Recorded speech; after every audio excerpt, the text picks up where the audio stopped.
అందరికీ నమస్తే ఫ్రెండ్స్. ఈ రోజు మనము నాటుకోడి పులుసు ఎలాగా ఉండాలో చూద్దాము. అయితే ఈ నాటుకోడి పులుసు మేము మా అమ్మమ్మ గారితో కట్టెల పొయ్యి మీద వండుతున్నాము. సో ఇప్పుడు కట్టెల పొయ్యి మీద వండితే ఏంటంటే కూర చాలా టేస్టీగా ఉంటుంది. ఇప్పుడు దీనికోసం చట్నీ పెట్టుకున్నాము. నాటుకోడి పులుసుకి కావాల్సిన పదార్థాలు ఉల్లిపాయలు, పచ్చిమిరపకాయలు, టమాటా మనం మిక్సీ పట్టుకున్నాము, అల్లం వెల్లుల్లి పేస్ట్, దీంట్లో నేను లవంగాయలు, ఒక యాలక్కాయ వేసాను, పసుపు, కడిగిన నాటుకోడి మాంసము, ఆయిల్, కారం, ఉప్పు.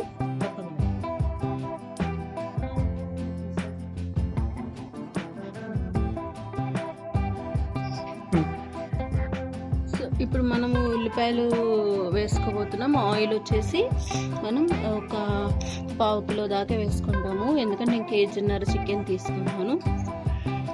ఇంకా కొంచెం ఎక్కువ పట్టింది, కానీ ఇది చికెన్ ఏంటంటే కొంచెం కొవ్వు పట్టి ఉంది కాబట్టి ఆ కొవ్వుకి నూనె ఊరుతుంది, అందుకని నేను ఆయిల్ తగ్గించుకున్నాను.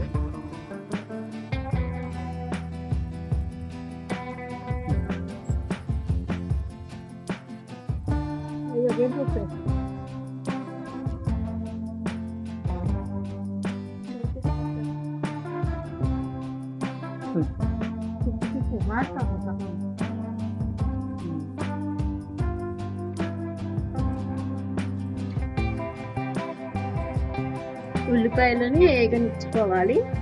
నేను 4 పెద్ద సైజు ఉల్లిపాయలు తీసుకున్నాను, ఎందుకంటే మనకి 1.5 కేజీ చికెన్ కాబట్టి మరి పులుసు ఉండాలి, గ్రేవీ ఉండాలి, అందుకని 4 పెద్ద సైజు ఉల్లిపాయలు తీసుకున్నాను.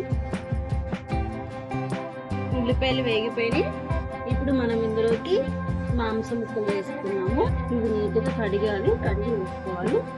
నాటుకోడి కాబట్టి కొంచెం ఇది కొవ్వు ఉంది, ఆ కొవ్వు మనకి దిగుతుంది కాబట్టి చూసుకొని వండుకోవాలి.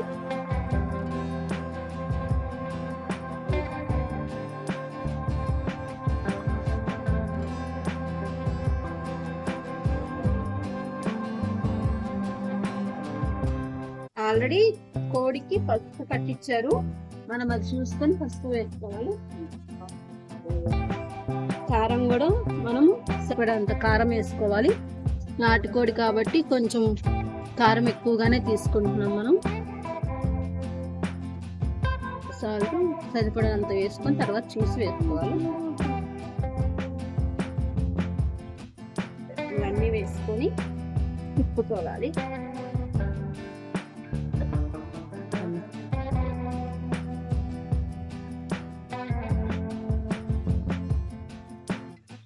ఇప్పుడు మనకి ముక్క ఉప్పు కారం అన్నిట్లో కలిపి మగ్గుతుంది.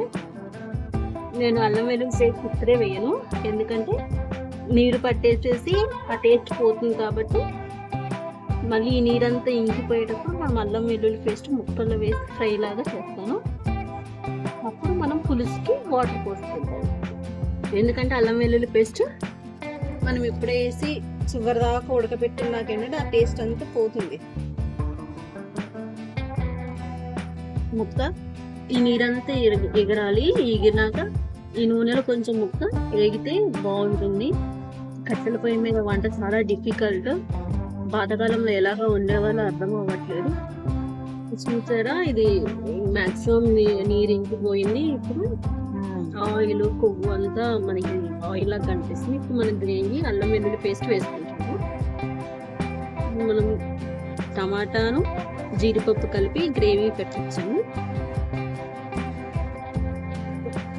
ఇది కొంచెం ఆయిల్లో ఇది మగ్గాలి, పచ్చివాసన పోవాలి. దీనితో పాటు అల్లం వెల్లుల్లి పేస్ట్ కూడా వేస్తాను. నేను ఒక 150 గ్రాములు అల్లం తీసుకున్నాను. వెల్లుల్లి, లవంగాయలు, చెక్క, లవంగాయి వేసుకున్నాము. ఇప్పుడు గ్రేవీ అల్లం వెల్లుల్లి పేస్ట్ మనకి నూనెలో బాగా వేగాలి. వేగిన తర్వాత మనం ఇప్పుడు వాటర్ పోసుకోవాలి. చూసారండి కూర ఎంత చక్కగా కలర్ఫుల్గా ఎర్రగా ఉందో నాటుకోడి పులుసు.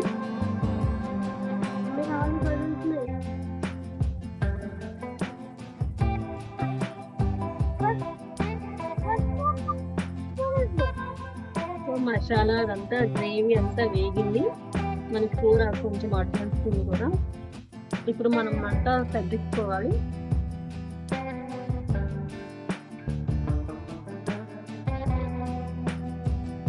ఇప్పుడు మనం వాటర్ పోస్తున్నాము. ఇది ఇప్పుడు వేగింది, ఇంట్లో మనం వాటర్ పోసుకుంటున్నాము. ముక్క మునిగేదాకా మనం వాటర్ పోసుకోవాలి. ఇది మనం కుక్కర్లో వేసుకోవట్లేదు కాబట్టి కొంచెం ఎక్కువ వాటర్ పోసుకోవాలి. ఎక్కువ వాటర్ పోసుకొని కొంచెం ఎక్కువసేపు ఉడకబెట్టుకొని నూనె తేలుతున్నప్పుడు మనము దీన్ని దింపేసుకోవాలి. ఇంకా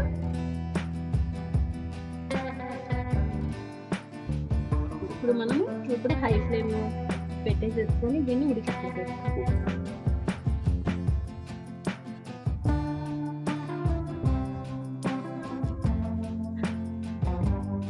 చూడండి, నూనె అంతా తెట్టగట్టింది. ఇప్పుడు మనకి కూర రెడీ అయిపోయినట్టు.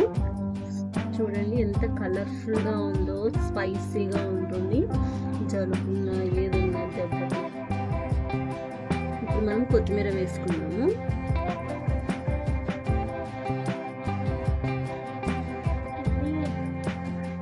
కొత్తిమీర కలుపుకొని ఇలా